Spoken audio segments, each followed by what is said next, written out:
What up, Matt? What's good? What's good, man? What's going on, man? We coming at it a little different tonight. Look, the dynamic duo, baby. We Yeah. None of finally that. back. Finally back. Yeah, none of that solo screen stuff. We coming at it a little different tonight, man. We both hop up on the scene at the same time. You know what's That's going it. on. That's it, What's good though, man? What's new with you? man. Not too much, man. Just enjoyed some family time. Over the last couple weeks. Little vacation stuff going on. Just Yeah. I feel that. enjoying the summer, putting that work in, but It's gonna ready to get get real. back. It's gonna get It real though is. soon. It Time ticking. is. What's the start date for y'all? Man, we got this week and next week, and then fall camp starts. So the 5th. So it's yeah. Or y'all going to July? Oh no. Last Well, week of it'll be the yeah, first, the first or something like that. yeah. So it'll be like a couple days, in July, and then beginning of August. School starts back August 1st for us. So Yeah, I forgot, but y'all on a different time, bro.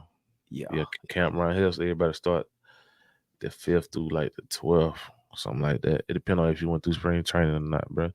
yeah. But the school start a little mid-August, you know what I'm saying? But we back, man. We had a little, I guess you can put it, sabbatical. Everybody had to have their little time, little vacation time, a couple holidays, things going on. Yeah, for sure. Hurricanes knocking power out, killing the Wi-Fi through the whole state. You know what I'm saying? So, but we back, man. But we just want to welcome y'all back to Talks with the Crew. Well, as always, you heard what I said. Today it ain't gonna be nothing fancy. First up on the list, man. We just gonna roll right into it. Yeah, We not even stepping into the locker room this time because this ain't even worth stepping into nothing for. So nah. we gonna roll right into the scholars of the SEC, the Vanderbilt Commodores. Mm. What you got on them, Matt? Uh, it's Vandy, man. It's Vandy, and really anybody that's been around college football, especially SEC football, knows Vandy is Vandy. Vandy, they go on Vandy.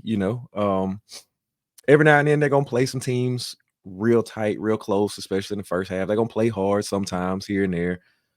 But as you can see, they're gonna do what they do, and that's 2-10 overall, 0-8 in the SEC, and that's pretty much on par for them and how they have been. At least as far as in my 34 going on 35 years of being on this earth, I don't ever remember a Vandy football team performing better than something like that. But I mean, they had a couple good years, man, under James Franklin. We had them hot. yeah, They won in 7, 8, 9 games, something like that. that's true. That is true. Nothing too crazy now, but there was, like I said, a couple years. Right. And then Coach Mason, when he took over, Mm-hmm. he had a little success early on, but of course he was still using this was before the transfer portal, so he was still he took over a roster Yeah. um, that was pretty And both decent. and credit to those guys, man. Both of them just heck of a job as coaches in general to be able to take Vandy, to be able to take that type of program and have decent success as far as their terms are concerned. Yeah, but the one good thing to defend Vandy, man, I will go to bat for Vandy. The Mhm. way this transfer portal is set up and the academic standards that the institution has, it's a no-win situation. Like Mhm. it's tough. They not obviously they not big on NIL. Right. Um, then you got to be a certain SAT, ACT, GPA guy just to even get into school there. Uh, much less stay around all 4 years, 4 or 5 years. You Mhm. know. Then on top of that, remaining eligible each year to play or each semester to play because you know what I'm saying. You still have to be eligible to even participate in the spring. So just I give him that, man. But on to this head coach, man. Let's discuss him a little bit. Oh, man. So as you can see, it's in his fourth year, 9-27 overall. All at Vandy. Again, the expectations as far as football program, not that high, given their history. Now, if we were talking baseball, if we were talking basketball, then sure, that ain't finna cut it. But we're talking about The basketball team was 9 and 28 or something like that this year, brother. Yeah. Oh yeah, no. They don't get me wrong. They were bad. They were terrible this year. But when you think about Vandy as far as their athletics, those are the two. Baseball, baseball. Baseball, especially. Baseball is the biggest one. They're always up there in the top, at least in recent years. And to my knowledge, they're always up there. But football, football is one of those. It's one of those sports that Vandy just does not excel at, and so, like I said, the expectations for their head coach, for their team is not really high through, like you have at these other programs. And especially with what's going on now, the NIL and the transfer portal and all that stuff, it's even tougher for these guys to get players in. Because like you said, the academic standards that the school has already, it's gonna take a lot of people, it's gonna take a lot of players out of their range. And then if they're not big on the NIL, they're not big on getting that money like all these other schools are doing to actually pay these players, these top name players. It's just gonna be very difficult for them to even compete with recruiting, with any of it. Yeah, for sure, man.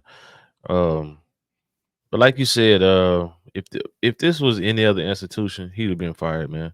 Oh, for sure. We looking at first season, he finished 2-10. Of course, they give you, you got to get your players in. This is a rebuild, a regroup, or whatever.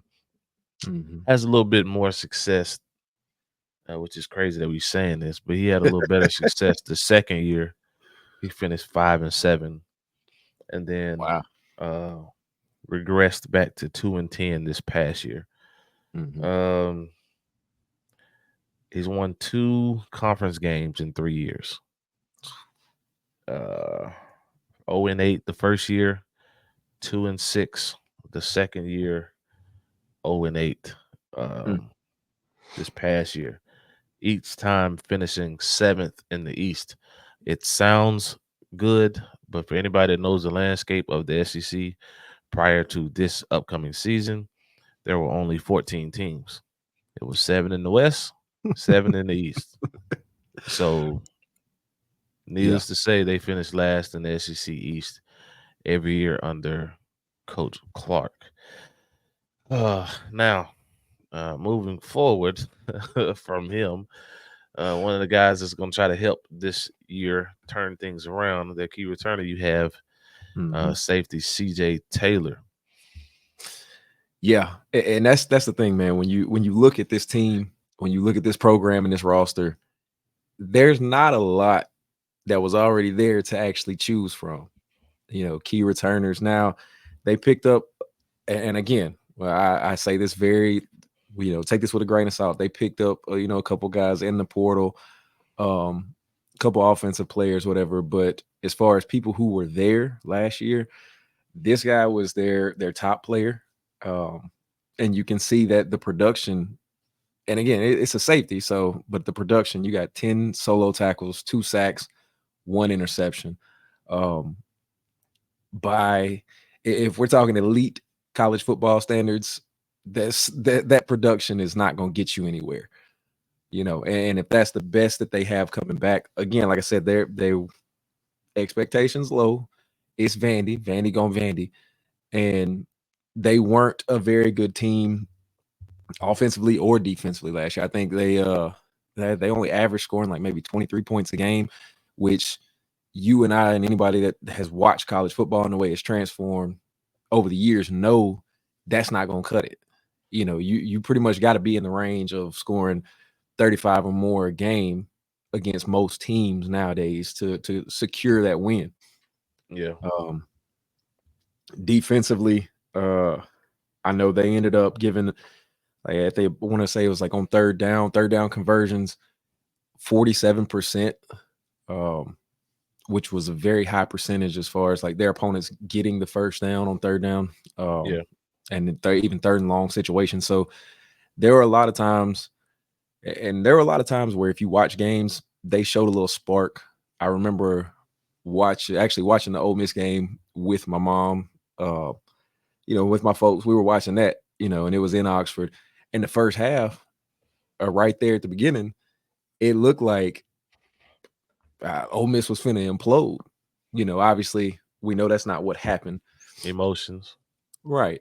And so they had those sparks where they showed a little life, but at the end of the day, wasn't much production on either side of the ball. Definitely not enough to get any of the wins that they really needed. So That's that. I think that's the number one issue with Vandy, man. They always have athletes here and there, but they don't have enough depth. It's exactly. like, they 2 injuries away from going 0-12 like every year. Like it sounds bad, but I mean it's the truth, man. They just I don't know, man. I don't know what it's gonna take for them to get over the hump exactly. If Mhm. they can just find a way, if this I don't even know if the school can just be lenient with them, just just let them. You know what I'm saying? Just let them get a Just, couple guys. right, just a little Uh, wiggle room. I know we're talking about key returners here, but I'm gonna have to give a shout out. He's a true freshman. Yeah. He was rated one of the top 10 safeties in the country. Mhm. Signed with Vanderbilt. He's actually from out here at Steele High School. Yeah. Mr. Dante Carter, better known as DC, Okay. uh, was big time recruit for them, man. Probably their number one and number two signee of this class of 24. Early enrollee guy made a huge impact during spring. Right now, he's expected to start. Um, so eyes on him from over here in San Antonio, especially this Ciplo area. He'll have a lot of support going his way, man. So wishing him well, wishing him a healthy season. Mhm. Hoping he reaches the goals that he's set for himself personally, team wise, and just be able to make a positive impact, not only in the community up there, but for the kids back here that's looking up to him. He has a younger brother, who's a middle school kid himself. So he's got a lot of younger eyes on him, man. So just wishing him well, wishing him a lot of success. Biggest thing is health. Just stay healthy, man. That's all. SEC different kind of grind, man. So just had to throw that plug out there for him. Oh yeah, most definitely, man. We'll be definitely be looking out for that kid for sure. Yes, sir. So here we go, man. Here we go. This gonna be this gonna be quick. Here we go. Yeah. All right. Week one. Week one, Vanderbilt. Mhm.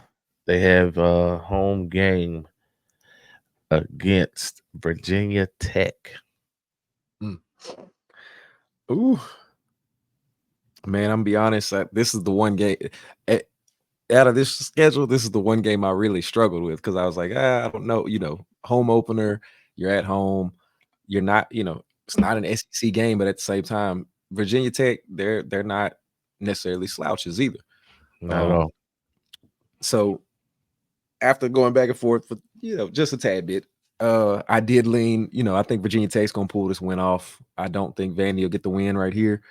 Tough way to start the season, but you know, I think we'll moving forward, we'll see the next couple weeks are a little more favorable for them. Yeah, I think the difference in this was gonna be quarterback play. I have more faith in the quarterback Virginia Tech has, Kyron Drones. He is an athlete. He's got a nice arm. He's got some weapons around him. Uh, Virginia Tech defense is usually they're usually a little suffocating. They lack on offense, but I think Right. they have enough to get it done in this particular game. Right. Um, I see it being a 17-point Oh yeah. L for Yeah. Vandy. Now, week two, they have the good Alcorn State Braves coming to town. Yeah. Man, I got Vandy in this one. I think this one, and I think also the next game they got coming up. Just Vandy is still an SEC team, and like we said, every now and then they're gonna have some guys, they're gonna have some players that can get some production.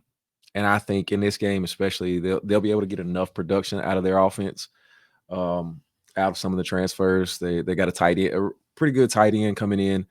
Um, I think he's going to be able to help them out offensively, especially in these types of games. Where they're playing teams that may not be the type of caliber.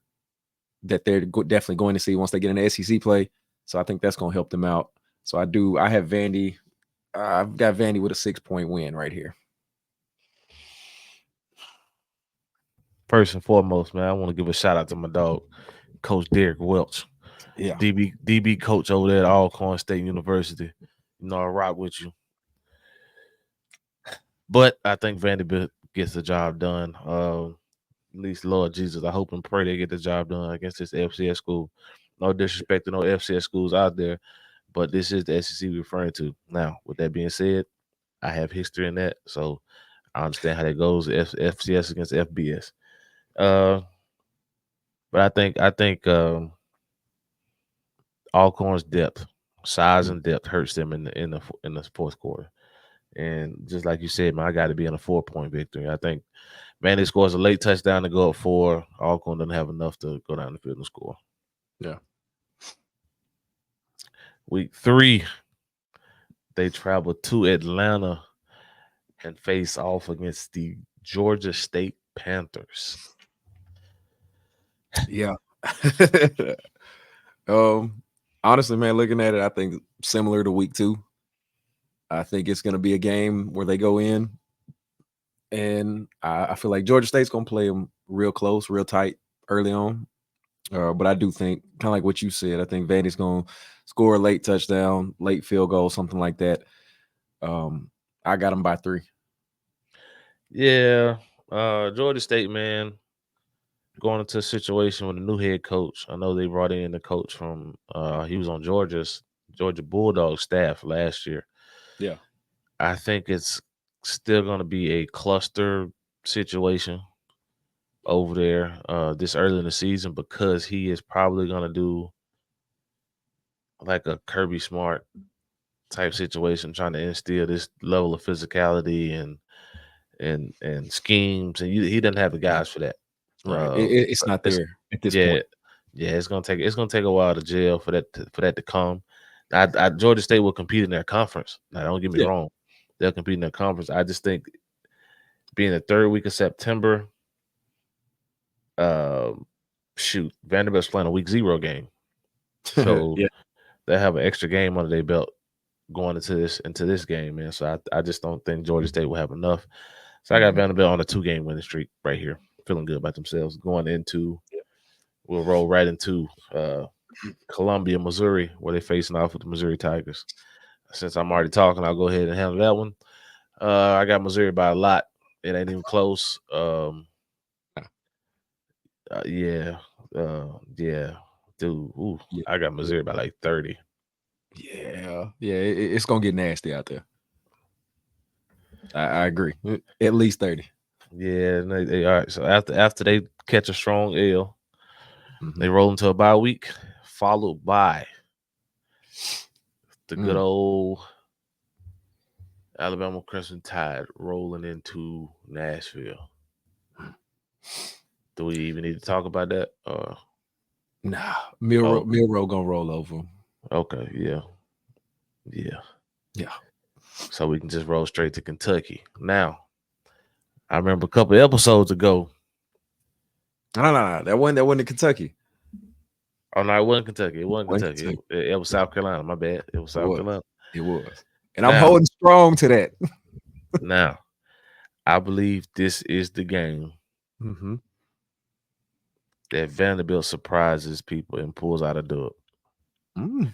Only because they coming off of 2 tough games and they see hope and light at the end of this tunnel. Going up against Missouri, who was a top 10 team going into the season. Mm-hmm. And then coming off of Alabama, who's also a top 10 team. Yep. I believe they get it done. I'm saying 24-18. Oof. Hey, that's that. I can't be mad at it. I'm gonna go the other direction though, and here's why. I'm looking at, because we're gonna get into this a little bit later too, but I'm looking at Kentucky. 2 weeks before the Vandy game, they travel to Oxford. I think. Oh, honestly, I think Ole Miss probably gonna mop the field with them, beat them from sideline to sideline. But then they got an open date. They got a bye week. Who you talking about? So Kentucky? yeah, You should have saved that take for when we preview them in a minute. I'll come back to it. But so they I But think go that ahead. they go Kentucky is going to be able to lick their wounds, heal up, so to speak, and it's at home. It's at Kentucky, so I got that favoring them. Um, but I do think it's going to be a close. I think, like you said, Vandy's going to have some life in them. Um, Playing those two tough games is going to really, not necessarily whip them into shape, but it's going to get them prepared for other teams. So I I do see don't, it being close. I don't know about to prepare for other teams. It's gonna get them prepared Hey, for man, the next two after Alabama, and then after that, I'm trying to throw them a little hope here, man. I'm trying to. listen, man. Your name ain't Bob. Last name ain't Hope. So don't even. So yeah, nah, I got Kentucky with the win, man. 7-point win. Okay, I can rock with that. After that, Ball stayed at home. Need we even talk about this? Nah, Vandy with the dub. All right, going up against the Mac. Now, Jesus. after this, I'm just gonna read mine off. I know you got one victory in there, so I'm just gonna read mine off, and just know when Yeah, I read these names, they all L's for me, so I don't have to break nothing down. I got For everybody out there that's listening, you. I don't want to keep talking about trash, so it is what it is. I'm just gonna name them off, and it's gonna be what it's gonna be. Texas, Mm. Lord have mercy. Auburn, Ugh, South Carolina be close, but it's still a L. Bye week. they're gonna lose that too. Yeah, they're gonna lose the scrimmage. They're gonna lose the practice on Thursday. Then they going down to Baton Rouge Nasty. right before Thanksgiving. Lord have mercy. Followed by Tennessee. So they're gonna finish with 5 straight losses. And I don't know why they had the audacity to put the SEC championship up here on the schedule. I don't either. I think they're just trying to go ahead and sell tickets. Who they selling them to? They Uh, fans uh, ain't going. I was gonna say other fans, Man, go ahead. folks who looking for tickets for away games. Go ahead, man. Go ahead, man. But I agree with you on all of that. The only I, one, like I I said, got them. I got them 2-10 again. got them 2-10. Head coach fired. Nah, 3. Cause we said Ball State. No, I had I had oh yeah, you're Alcorn. right, you're right, you're Yeah. right, you're right. 3-9. He saved his job. Yep. I got him. That's terrible. Look, I got him. I believe it or not, I'm sticking No, with it. I mean I don't mean to cut you off. I No, got go him ahead. Go four. ahead. I got him four, bro. Yeah, because you got him beating I got Kentucky. him beating Kentucky. I got him one SEC win. So I And got him see, four and I eight. got I got him one It's, SEC win too, but it's it's hope. South Carolina with a last second field goal S- at home, upsetting South Carolina. Bro, you think Goggles can't get the job done? Look, man, I got Vandy. It's my hot pick of the year. I'm going Vandy with the dub against South Carolina. I don't know about hot pick. It's a pick. It might be hot garbage, but it's a pick. It might be. Uh-huh. Yeah. So we both got them 4-8 on the year with one SEC win. Do coach keep his job? Mind you, they just gave him a contract extension plus that new stadium. So I'm thinking they might. I don't know. I'll say this: he's got this year. If he has similar product, 2-10, 3-9 year, they're going to give him one more to try to boost the wins. After that, they're going to look for somebody else. Hey, First Bank Stadium. What is that? The Titan Stadium? Oh, you said First Bank Stadium, Oh no, that's Vanderbilt. Because I didn't know if their stadium was gonna be done or not. right? Yeah, I remember you sent us the pictures. We were looking at that. I wasn't sure if it was going to be done either. I haven't looked at it. Obviously, I hadn't had a reason to, but Or the description say First Bank Vanderbilt Stadium, First Bank Stadium, an uh, intimate 40,000 seating facility. ooh, not I- not an Intimate. We talking about the football stadium is intimate. That's wild.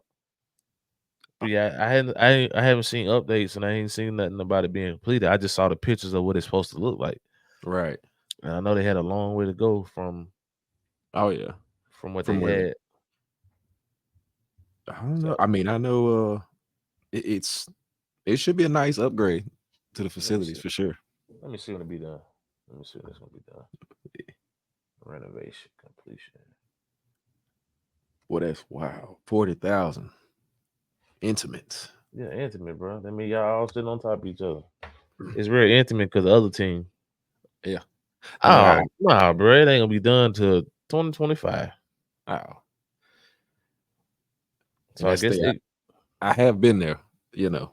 As a fan, I've gone to a couple of Ole Miss games there back in the yeah, look, day. yeah, but it's a Texas high school stadium. It is. Indeed. You know what I'm saying? So there it is, man. So all right, everybody. So we got a special treat for y'all tonight, man. You know, we missed off a couple of weeks, so we got a double dip. A 2 for We got 1. a we got a double dip. We got you a little something special tonight. So the second team on the list, we rolling into it.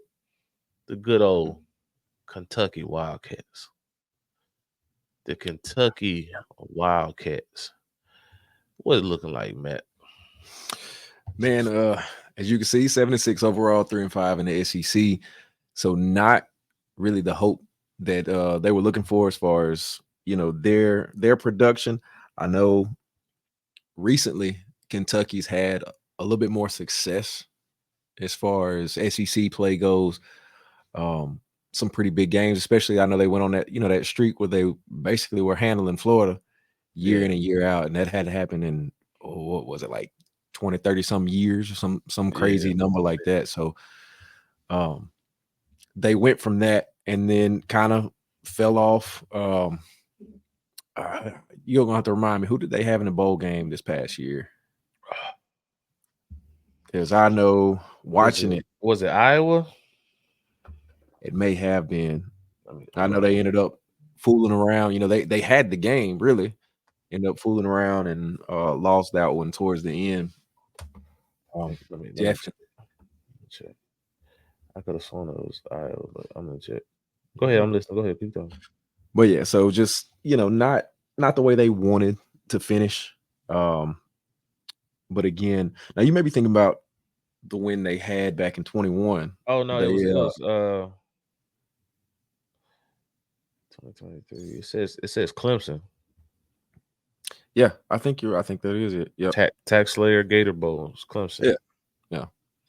And I 30, know 38, 38, 35. yep, that's exactly what it was. But if you know, watching that game for the majority of the game, they had it well within their grasp. Made some costly mistakes on the offensive side of the ball. Um, I remember they had a late turnover too that did not help at all. But you know, this is a team they've had some success in the regular season, postseason, in the bowl games, and I think this year, um, I'll be honest, I don't see them having great success as far as with the teams that they've got to play. You know, as far as SEC play, especially, I can see something very similar to what we're seeing right here, uh, as far as their overall record, their SEC record as well. But Yeah. they did, you know, they picked up a few guys like everybody else did in the portal, both on offense and defense. They got some good guys coming back, especially up front on the defensive side of the ball. I know we're gonna look at this cat in a minute. So I think they will make a little noise, but I don't think it's going to be anything to where they're, you know, right there. They're not going to be up there with Georgia. They're not going to be up there with LSU, Ole Miss, anything like that. I feel like Kentucky's hit their ceiling, man. Every Mm. year they start off, 3-4-0, top 25 ranking. Yeah. Oh, they're gonna compete in the East. They're gonna compete in the East, just like you said, because they thumped Florida, or they might Hmm. have beat Tennessee, and then we look at the end of the year and be like, oh, they were both garbage. Right. But I don't know, man. I don't know what it's gonna take for them to get over the hump, man. But as you can see right here, the head coach, Mark Stoops, in his 12th year, Hmm. 73-65 overall. His only head coaching job has been here at Kentucky. Now, with that being said, there was a situation and reports that happened after Jimbo was fired, and at the end of the season, that Mark Stoops had initially accepted the job at Texas A&M, and then eventually told him no. Yeah. after he had a meeting with his team in Kentucky. So that kind of put me in the headspace like, does he know something we don't know? Uh, does he trust his team? Will his team remain fully committed to his philosophy and hearing his voice, knowing that, you know, you were entertaining the side chick over here, and the only reason you know what I'm saying, you didn't run off with her Mm-hmm. is because you came back and had a conversation with us Right. instead of talking to us first, or reports out there flirts. You know, one thing I can't stand, which I don't mean to go no tangent. One thing I can't stand is all these reports. Kids not dumb, man. When it hits social media and it's being reported by ESPN, CBS Sports, you know, Mm. Sports Illustrated, and then coaches stand in front of their team and deny it. And then as soon as the season over, they're gone to exactly where the allegations or the rumor started. Mm-hmm. You know, so it's a thin line with these kids, man. Like you lying to their face. Like he was denying reports that he was the number one target and he hadn't been offered a job. Mm-hmm. So it's just I don't know. I just think I really think he should have left. Um, I can honestly see if this season doesn't play out too positively for them, Yeah. then they could send him out the door. Mm-hmm. Um, I agree. so that's just my look on him, man. What's your thoughts on Stoop, man? Man, I agree with what you said that he probably should have left. Because here's the thing: if you're going to entertain, if you're going to entertain these offers, and let's face it, there's not going to be all these reports if your name is not being mentioned somewhere. Right. I mean, let's face it, and it is what it is. Social media, it's going to get out there. So really, the best thing for these coaches to do is, like you said, stop lying to these kids. They're not dumb. They see what's going on. Like I just give you an example. The head baseball coach that was at A&M that left for Texas. 1 second, he's literally said, "Oh, I never go coach. I never go coach. I'm A&M all the way," and then boom, he's gone. Bro, man, Eh, bro lost the national championship, and and before he dude, even got back to College Station, he was already the head coach at University of Texas. changed his social media profile pictures and everything. But these kids, they know they know what's going on. And here's the thing that can really hurt Stoops right here. If these kids know, okay, he was lying to us, he really had these offers, he was really entertaining these offers, and then like you said, he came back, talked to us, and decided, it's not what I want to do. But if he's sitting here lying to them about how it's going down, and they know that, he could lose a lot of respect within that locker room, and that could just make things much worse on the field, production wise. Yeah, man. Especially with the another thing that just when you just mentioned that, another thing that came to my head is the way this transfer portal is set up. Mm, It's kids that are starting camp and they hop in the portal and then go to another school and be playing for that school in the fall. The same in the fall. Like it's crazy. So it's just like exactly. it's just like a fine line he walking by playing both sides of the fence. Especially as, please don't take this the wrong way, nobody out there. Especially as sensitive as these kids are these days to words Mm, yeah. and getting their feelings hurt and things not going their way. They make impulsive decisions all the time. And the way this NIL and collective structure is set up, whatever money they receive from y'all, you're not getting it back. Mm, So, with you already entertaining the job, it might be the number one booster who you might have pissed off. exactly. So if he go back to Kentucky and say, "Hey man, like y'all either get rid of him or I'm closing my checkbook up." Hmm. He gone. Uh, exactly. So it's so many ways that this could go wrong, man. And I just truly feel like in the best interest of Kentucky, it should have been handled like the John Calipari situation. Agreed. Like it's just it would have been better off for both y'all to start fresh at that point. He's taking you as far as he can take you, in my opinion. I don't. We're gonna get into the schedule in a minute. I don't see this year being no different. Um, like we said, 7-6 last year. Shoot, I'm looking 7-6, 8-4 on a good day. Yeah. But man, enough about Stoops. The key returner, I think you had mentioned him a little bit. Let's dive into him. No diddy. Yeah, for sure. Um, man, this guy, Deion Walker, as you can see, 28 solos, uh, 12 and a half tackles for loss. That's what TFLs stand for those of you non-football people. Um, and then 7.5 sacks. He's constantly and consistently been a force up front for them. He has made a name for himself as being one of those guys that he's one of the top defensive tackles in the SEC, which means he's one of the top defensive tackles in the country. Um, if you can be one of the best defensive linemen in the SEC, in my opinion, you're one of the best in the country. So he's boosting his stock as far as the NFL draft goes. I know a lot of analysts has been looking at him saying he could be a not necessarily a round one guy, but he would go pretty high, pretty decent if he continues to have this type of production. Um, so they're definitely looking for him because one of the biggest things, one of the keys for Kentucky for winning games this year and winning more games is they've got to stop the run. Yeah. So he's going to have to be an even bigger force up front for them and kind of lead that defensive line. And he's got the size, he's got the talent to do it. So it'll be interesting. He'll be one to look out for. Yeah. What I liked about him from the couple clips I saw, man, he has a motor. Yeah. Like he has got a motor, man. The key is gonna be, will he have somebody else that's gonna bring the same energy and intensity and motor that he brings? If they can get 2 or 3 more of those on defense, man, that could be a difference maker. You know, the difference in the ball game is 3 or 4 plays. Yeah. Yeah. That's the difference in the game right there, man. So Yeah. I think you were spot on with this key return. I'm not gonna lie. Kentucky, they're another team who's it's usually defensive driven. And they have a stud on offense, man. We can go back as far as Randall Cobb. Mm. Uh, we can go shoot. It's always a running back or a slot receiver, and he's just the one. You know what I'm saying? And then The hefty lefty, baby. yeah, well, rest in Rest in peace, peace. big Jared Lorenzen, Yeah. 300-pound quarterback back there slinging that thing. Pause. But y'all get where I'm going.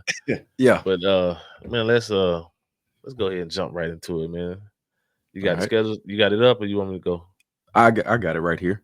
All right, All right. So kicking off the year should to be the, a good game. to the top, Southern Miss to the top. That's it, man. So they starting off, like you said, this the week 0, correct? August 31st. Yep. Um, so they've got Southern Miss at home. Um, and honestly, I think Kentucky's gonna open up the season with a win. Um, I do think that Southern Miss is gonna give them a good fight, but I got Kentucky by 10 in this one. 10. Yeah.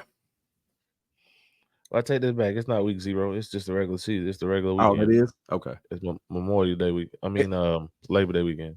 And here's why I say that. I know we had, you know, uh defensive tackle Deion Walker. We had him as the key returner. However, Kentucky did go up and pick up another key player, quarterback who would have been at Georgia, or who was at Georgia rather. Oh yeah. 6'3", 210, mobile. He's got the skill. Whether or not he's gonna have enough people around him, enough weapons to, be the guy. And I mean, obviously he's gonna be the guy for them, but whether or not he can have production of, 3,000 whatever yards like he possibly can anywhere else, we'll see. But I think he's gonna make a big impact early on, as far as their offense goes. And so I think they jump out on Southern Miss week 1, get a 10-point win. I just no disrespect to my fellow Mississippi people, but I mean it's Southern Miss football we talking about, man. Yeah. Y'all ain't been hot since Lord Jesus. I don't even remember. It's been so long, and right now it's not. It ain't changing. Coach Will Hall is on that hot seat. Uh, I think he has some big time transfers come in, but like we just said, it's week 1, Mhm. and you going into Kentucky. I 17. By Kentucky by 17. Yeah. All right. So moving right along, next week, second week of the season, they're still at home. They have South Carolina. So early on, first SEC game. Luckily for Kentucky, it's South Carolina. I think South Carolina is going to be down this year. So I don't see them coming into Kentucky and getting a win. I do think it's going to be a good fight just because it is first SEC game.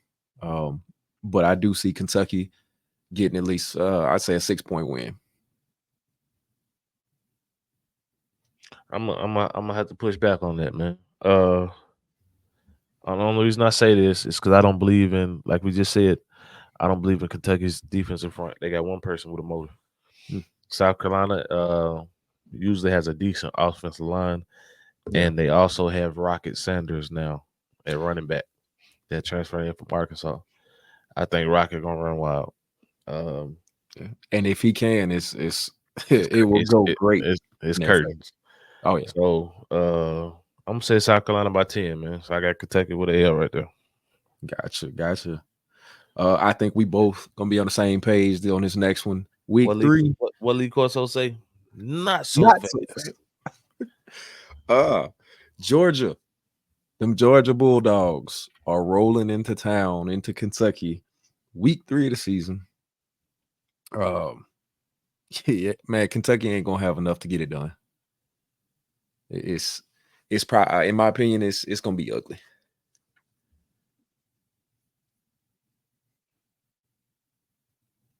That's my words right there. Yes. Silence. Curtains. Yeah. Stadium be empty at halftime. Oh yeah. So moving on, following week they've got another home game. Another one? Yeah, whoever set this Jesus. up was nice to them. Jesus. Other than the people that they playing, to be home the first 4 games, that's pretty nice. They have Ohio coming in town, not Ohio State, but Ohio. Wildcats Yeah, of the MAC. That's Kentucky dub. It's easy. Easy dub. yeah, I think we both agree on that one. yes, Easy most definitely. dub. Then September 28th, following week, Kentucky goes to Oxford, Mississippi, to play Ole Miss. Another SEC game, and again, it's That is another one. that is the TWTC game of the week. For those y'all Yes. that don't know what that is, it's Talks with the Crew podcast game of the week. We will be reporting live in some form or fashion somewhere down there in Oxford, Mississippi. Yes, Now indeed. the downfall, I only had to discuss the game because we know the outcome. Yeah. The downfall of this weekend is some fool scheduled this game at 11 o'clock in the morning. Why? 11 a.m. And if anybody ever been to Ole Miss game, the tailgating is immaculate. Mm. And ain't nobody trying to be at that tailgating at 6 o'clock in the morning. And they're gonna be there. But 6 o'clock. we will be there reporting live in some form or fashion. We will have Yes. further details the closer it gets to it.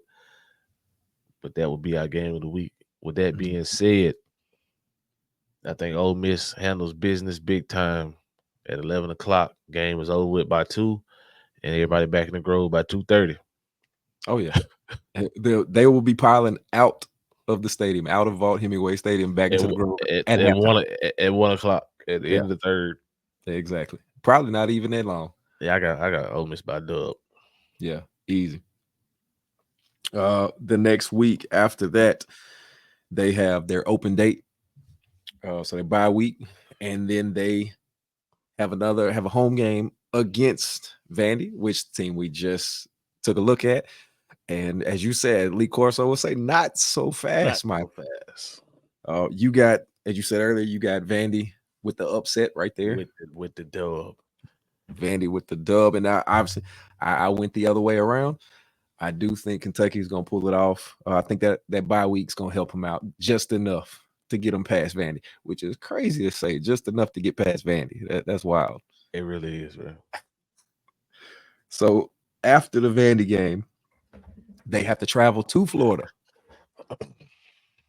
And at this point, like I said earlier, Kentucky, recent years, they've had Florida's number, it seems like. I don't see them getting it done here, though. As bad as Florida is right now, and as bad as I think Florida is going to be this season, I still think that in the swamp against Kentucky, it's going to be one of those games where they know the recent history of this game and the way it's been going. And I think Florida's going to show up. And they're going to do enough to get the win. I say up 10 points. Florida 10 points. I buy that for $1. I buy it for $1. Shoot, I'll sell it for 50 cents. But I buy that for $1. I think I just don't think Kentucky got enough, man. And I think right now at this point of the season, Florida's gonna be playing for their football lives. Yeah, the life of their coach. Coach is gonna be coaching for the livelihood of their families. Yeah. So yeah, I don't think this is the game that Florida gets fired. So no, not at all. Which I'll be interested when we actually get to Florida on here too. Talk about them. They're an interesting team in my opinion. We can talk about them next then. Yeah. All right. So moving on from that, they come back home and they have the Auburn Tigers rolling into Kentucky. Bro, these fools got more home games.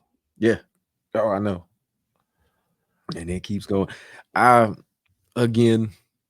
see it as another L. I think this year Freeze is gonna have Auburn a little bit better than what they have been. I think they're gonna build on the success that they had at the end of the season.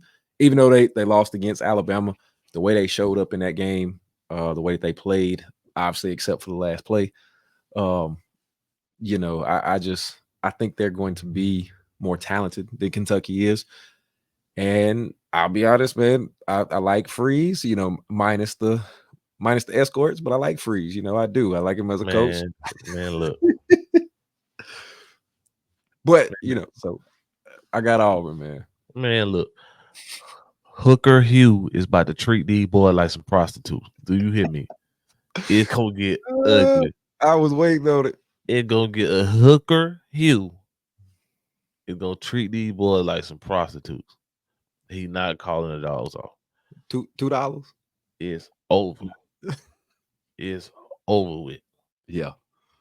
Dub piece in the first half. Ooh, wee. Yeah. That's nasty. Now, after that, Kentucky has to travel after going to Florida, coming home and getting destroyed by Auburn. They've got to travel to Tennessee. And man, Rocky Top gonna be rocking. That's all I gotta say about that one, man. Like 100, what is like 112,000? Yeah. And don't let it be at night either. If you know, it will be anytime Kentucky Tennessee play in Tennessee is a night game. Anytime. Right. And Tennessee at night is just a different atmosphere. Matter of fact, I'm looking at the schedule right now. We got the TV times on it. It says it's gonna be anywhere from 6 to 8 p.m. Oh, yeah. Go hang that one up. That's Tennessee by a lot. So, yeah. I'm guessing you on the same page as far as that. Yeah, for sure. Yeah. So moving on from that one, they do have a bye week. They've got another bye week. And then they're back at home against Murray State. It's Murray State. Kentucky with the dub. It should be a pretty easy dub, in my opinion.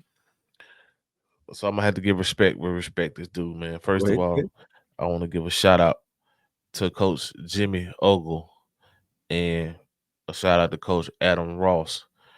They were two of my coaches at Jacksonville State when I played there. They are now the co-OCs at Murray State University this year. So shout out to y'all. Much respect. But at the end of the day, this ain't 2010. This ain't Jacksonville State versus Ole Miss. You ain't got the same kind of monsters that we had that year. So I think Kentucky dog walk, Murray State, and rightfully so. Yeah, and that'll help them bounce back and, like I said, lick some of those wounds, but then not for too long, because right after that they have to travel to Texas.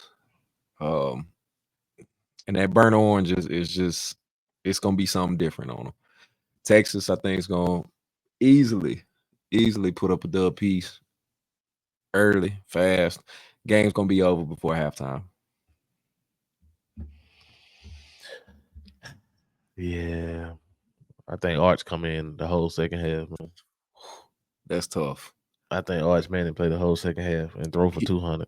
he is in the game now, so Man, listen, video game, real life, on the street, 7-on-7, Pro Bowl, that's practice, don't matter. It's over with though. It's gonna look like it's gonna look like freshman mode on NCAA Road to mm, Glory. mm, It's gonna be bad. I yeah. think by this time of the season, Texas fighting for the SEC championship game Hmm. spot, I agree. and they also gonna be fighting for that ranking spot. So they got to drop the points. He got that like Buddy Stevens at Scuba. You gotta try to bust the clock. You gotta make sure your ranking stay good so you get in that playoff. Ooh, what Carter say? Try to make sure all them lights work. Hey, yeah, all of them gotta make sure all the light bulbs work. That's it. After that, man, they're gonna finish up at home, like they do normally. They've got the game against Louisville. So this one, man, for me, this it's like a 50-50 game right here. Yeah, it's like Uh, it's like the egg bowl. That's a toss up. You yeah, never know. it really is. Because I'll be honest, because I'm so biased towards SEC, I'm gonna be rooting for Kentucky, even in this one. So I'm gonna put it down. I think Kentucky's gonna pull the win off. I'm saying a 6-point win over Louisville. See, this is the thing, right? Mm-hmm. Last year when they played, Kentucky with Boo Boo, and Mm-hmm. Louisville was, I think they might have been like top 10 or top 12 at this point. I know they had already locked in a spot in the ACC championship game against Florida State. Right. Um, had all the momentum. They were playing at home, Yeah. and I think they ended up going up on Kentucky like either 14, 17-point lead or something like that. Mm-hmm. Um, Kentucky came back and won 38-31. I remember it was like a fourth quarter comeback or something like that, man. Yeah. So that's why I say, like, you never know, man. It's a rivalry game. You know, that red and blue, they clashing. It reminds you of an egg bowl game. Mhm. Not the same kind of level as the Iron Bowl with Alabama Auburn. Right. Um, it's got that same kind of feel as they're forcing that LSU Arkansas rivalry. Mm-hmm. It's got the same kind of feel as a Texas A&M rivalry. You know what I'm Yeah. saying? So that one, man, I can't even call it. Uh, mm, Mm-hmm.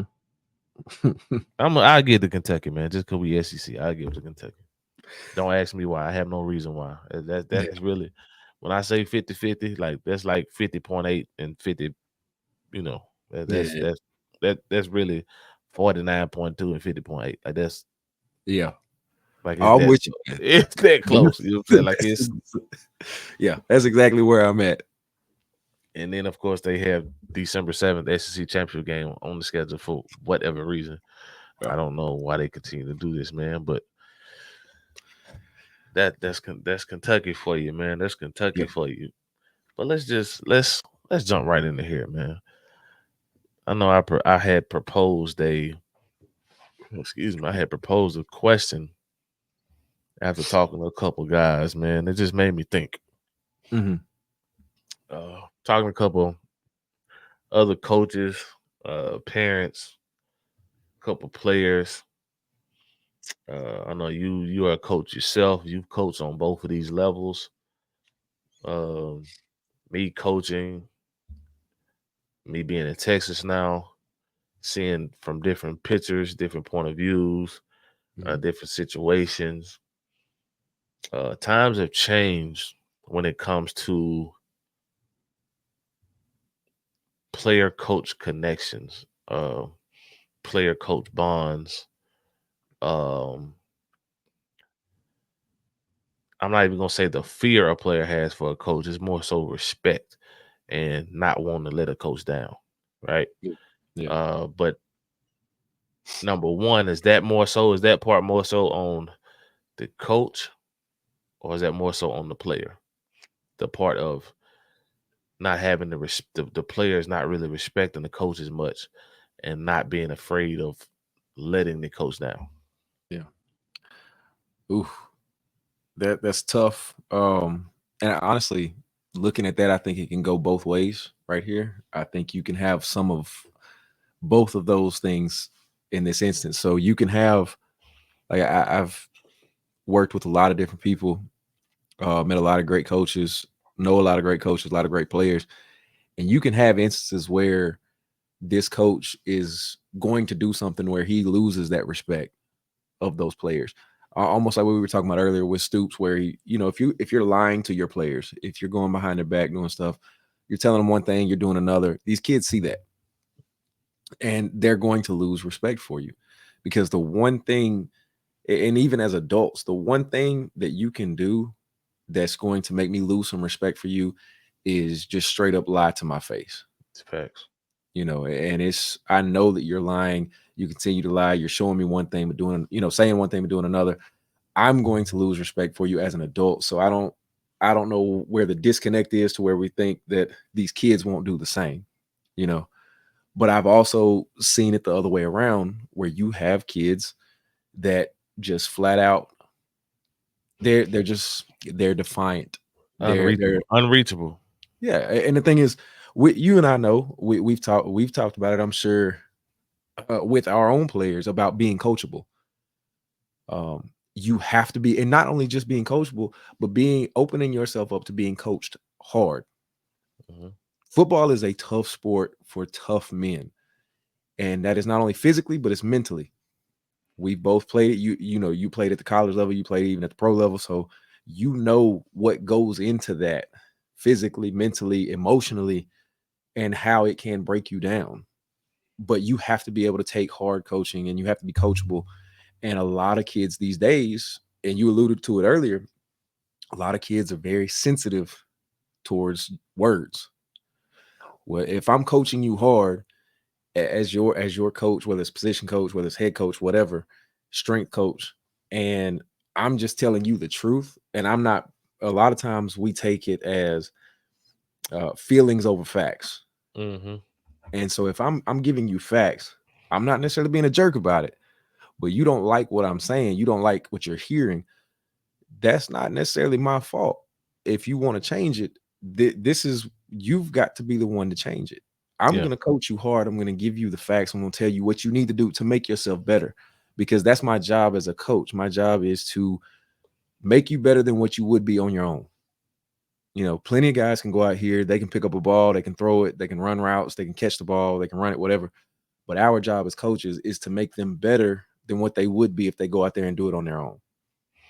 Yeah. So, I, yeah, I'm with you on all that. I even think you can go a step further, man, and say because of this. I know we sound so old when we start talking about this, but yeah. because of this social media Mhm. excuse me, um, a lot of kids really care too much about what other people say or what the other people think. I know we were at Shannon. We always referred to it as the street committee. Yeah. You know, nobody's in the weight room with you. You know what I'm saying? Monday through Thursday at 7 o'clock in the morning. Nobody's on the field running the gases with you. Nobody's coming to film with you on Sundays at 2, 3 o'clock. Yeah. Nobody's practicing in the dog heat in August with you. But and a lot of these same people don't support you in the way that they talk that they support you. And the Mm. moment you mess up, they talk about you like a dog, even though that you could be their child, you could be their nephew, you could be their cousin, you could be whatever. But it's like because they don't want to let them down that's back in the street, they would rather listen to them than the people that's actually trying to pour into them Mhm. with constructive criticism. A lot of Yes. people can't take that because they've been lied to, they're pretty much their whole life, man. Like I mean, we had this conversation before. I'm not gonna say the word on here, but it was one kid, man. He told me till he was like 7 years old. He always thought his name was Lil B because they never called him by his name. That's what they called him, Lil B word. Till he was like 7. He really didn't even know his name. Yep. So it's like you said, man. It can work both ways, man. It's just a fine line. But us as coaches, which is gonna lead me to the next group. Matter of fact, I'll just go right there. Mhm. Um, and I just pick up from there, man. Part the two. This is gonna be a 2-part question, man. So where have all the caring middle school and high school coaches gone, and why do some only care about advancing their careers and not helping these young athletes advance their lives? Mm. Now, um, mm, Yeah.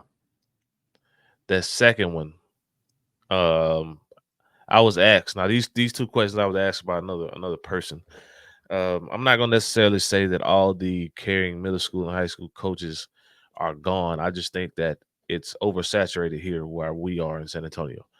Mm. Um, I know I can speak from my experiences in Mississippi, where I knew plenty of coaches that were there.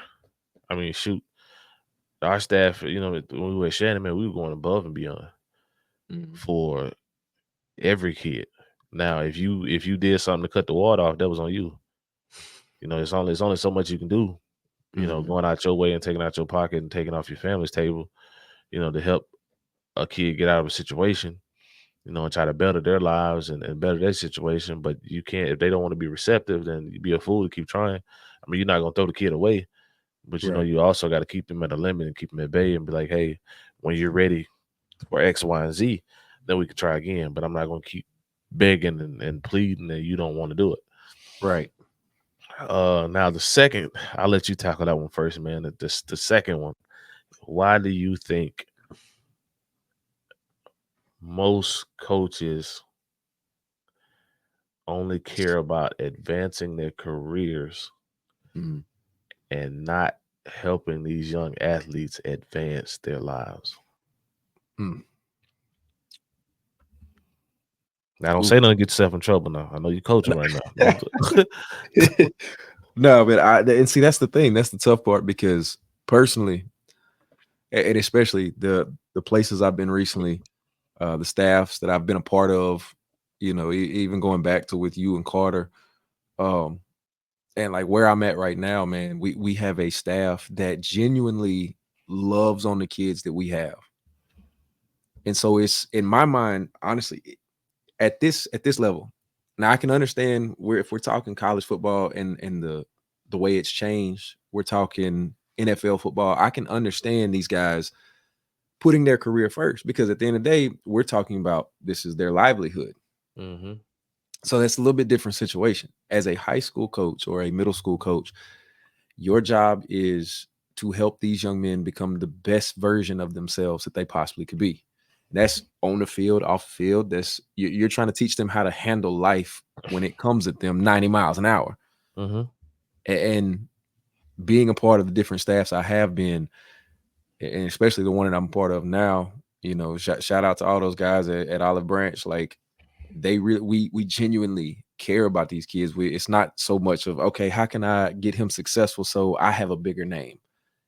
It's all right, what can I do to help this kid become a better person? What can I do to help them become a better young man and be more mentally tough, be more physically tough, be more, emotionally stable so that they can be successful in life with whatever it throws at them. Um, so it's hard for me to imagine coaches at this level being that way, but at the same time, I know in different states and they have different platforms. They have, a different, honestly, a larger gathering surrounding the sport of football, especially high school football, in a lot of states. Yes, indeed. And I feel that want for their ego, honestly, is the only thing I can really point to. Their ego of I want to have my name in the papers for what we get accomplished. I want I want to be the one that's successful, that gets to be able to go to the next level over these kids. And now there's nothing wrong with advancing yourself. Don't get me wrong. But at what point do you say, all right, I'm really taking advantage of the players that I have and the trust that they have in me as their coach, versus I'm just I'm just doing a good job at what I'm supposed to be doing. So again, it's one of those things where it can be a fine line, but I can see how if you're in a bigger state, it can be a lot of that going on, and it's sad to see, you know. Now I'm gonna throw this disclaimer out there. I'm not talking about nobody specifically. I'm not gonna mention no names. But at the end of the day, a hit dog will holler. So if you feel like I'm talking about you, then I'm talking about you. Hmm. Point blank period. Once again, let me throw this disclaimer out there.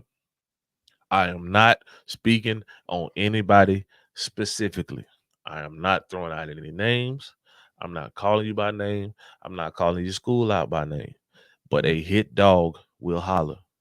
So if you feel pricked by anything I'm about to say, then yes, I am talking to you. Are we good on that? Appreciate you. All right. Yeah. Now, how do I want to start this?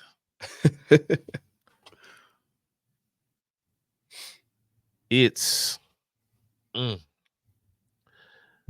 there are a lot of instances, especially out here, with the kind of money that is involved in head coaches, especially on the 5, 6, 8 level out here in Texas. Well, it's a lot of coaches that are chasing the money, chasing the bag, chasing the money, chasing the bag, and they will use one or two players and basically ride that all the way to the top, Mm. just to get what they're looking for, and just to set their family up and make sure that they're good. But at the end of the day, they forget about why we really do this. Because Right. let's be real, nobody got to a head coaching position by themselves. You had help. When you were younger, you had a coach teach you the game. Yep. When you were a young coach, you had an older coach mentor you, show you the ropes, took you to this clinic, Mm-hmm. linked you up with this person, met you with this person. And let's be real, most of us started out in middle school. Most of us started out in freshman ball. Mm-hmm. So we all had to deal with kids that we knew were not the most athletic, might not have been the most talented, might not have been the smartest, but they all depended on us to help them go somewhere in life. It's a lot of kids that know they would never play college or professional ball. Some of them just want to be a part of something special. Yeah. So to me, you're really being a disservice for your gift and your calling and your purpose when you just shun those kids away and you just throw them away. Because let's be real, we can take it a step deeper. Which being in Shannon where we were, I know we allude to this all the time, but I mean, we worked it together. We saw the same things. We saw the same kids. We came in contact with the same kids for years. Their situation was different. Mm.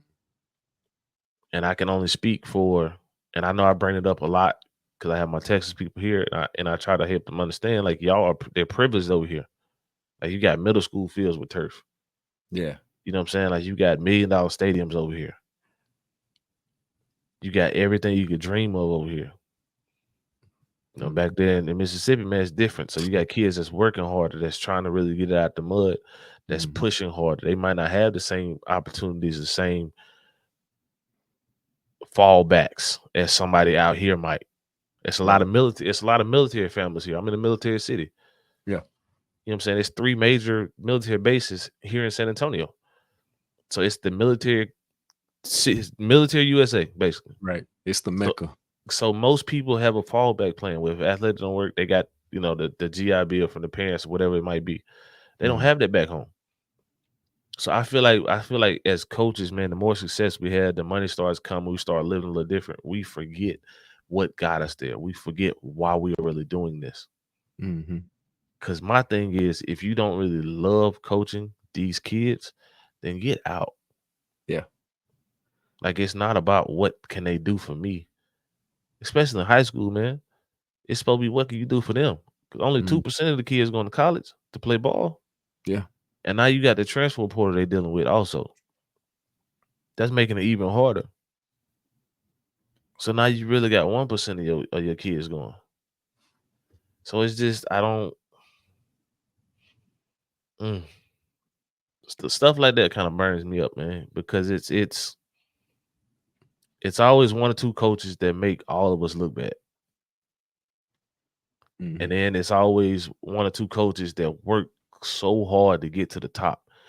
And then they just feel all high and mighty and they put themselves, nobody put them on this pedestal. They just put themselves on a pedestal because you in a different tax bracket and because your paychecks look different and because you driving a different car and because your wife now has a better house and now you have a pool in your backyard and you got some, you got some Cuban links on and now I got a Rollie. You know what I'm saying? It's you are it's like who are you trying to impress? Like, are you putting on this facade to make yourself feel good? Or are you trying to show the kids, hey, if you work hard, this is what you can do? But you don't have to show the kids that. Mm-mm. Because the only thing they want to do sometimes is they just need a father figure. They just need a male figure. They just want to be poured into. They just need to be loved on. You know what I'm saying? They just need somebody to believe in them. Because one thing I can tell you, when we were at Shannon, we might not have had everything. But I can tell you for a fact that them kids will run through a brick wall for us right now, to this day. If Mhm. y'all think I'm lying, y'all saw little Jerry on here. That's It's it's facts, it's man. it's just it's crazy to me, man, how we lose sight and we lose focus on the ultimate goal and why we got into what we doing. It's a reason you're not coaching college. Mhm. And when I say you, I don't mean you specifically. I'm just Yeah, I'm just yeah, yeah, speaking yeah. speaking in general. It's a Mhm. reason why we coach the ages we coach. It's a reason why we work with the ages we working with. So I feel like we need to all just really do a deep search and really think about and get back to our why and our reason and our purpose. If your why was just to, if your ultimate goal was to become a head coach and athletic director, if that was your why for your family, cool. But give back. Mhm. Like, don't just reach your why and then that be it, man. Use your blessing to bless somebody else. That's how you That's it. continue to stay. That's how you continue to stay blessed. Use your blessing to be a blessing to somebody else. Mhm. And you never know, you might outreach your why. You be blessed to be go higher than your why. Be blessed beyond measure to something you never thought could happen. Mhm. But until we start respecting these kids again, we can't expect them to respect us. Until we Correct. start showing them love and appreciation, we can't expect love and appreciation from them. Mhm. So that my little spiel on it, man. I know it took a little left turn, but Yeah, that it's was I don't know, man. It's I always, and it's crazy because I tell people all the time, I never said I was gonna be a coach. yeah. I had no desire, none. My dad was coaching growing up, and then he was also driving, which I didn't know till later on. I think it was either one or two nights. It might be like Wednesday nights, Mm. driving from Tupelo to Clinton to Mississippi College for night Mm. school to get his master's in administration. Yeah. So he was doing all that driving. So it's just I never. So some days I ain't even see him. Yeah. So I was like, man, I ain't trying to do this. So you know, but it's always that one kid that'll touch your life and change your life to make you remember exactly why you're doing this. Mhm. And for those y'all I refer to it, for those y'all that don't know, the main one is up here on my wall, man. So, coaches, man, if you out there, if you're watching, if you're paying attention, we got to do better. Mhm. When we get to a point where the kids start doubting if they're appreciated and they're loved and they and what's supposed to be their safe space, we got to do some self-assessment. I Yep. understand we all about winning games. I understand we all about, if we say we all about helping kids get to college, let's make sure we get into college and not just college to play ball. Some of them don't want to go to college. Some of them just might want to, go to military or trade school or whatever. Just make sure let's check in on the kids. Mhm. Make sure that they working towards their goal. If they don't have a goal, let's sit down with them and or get them with the counselors and let's get them a plan set out. Mm-hmm. Set Cause them one up, man. We got we to set got them up.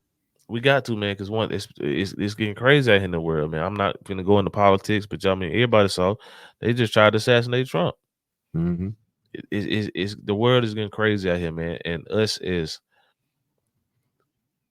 coaches, and we are with kids who they see us more than they see their parents most of the time. Yeah.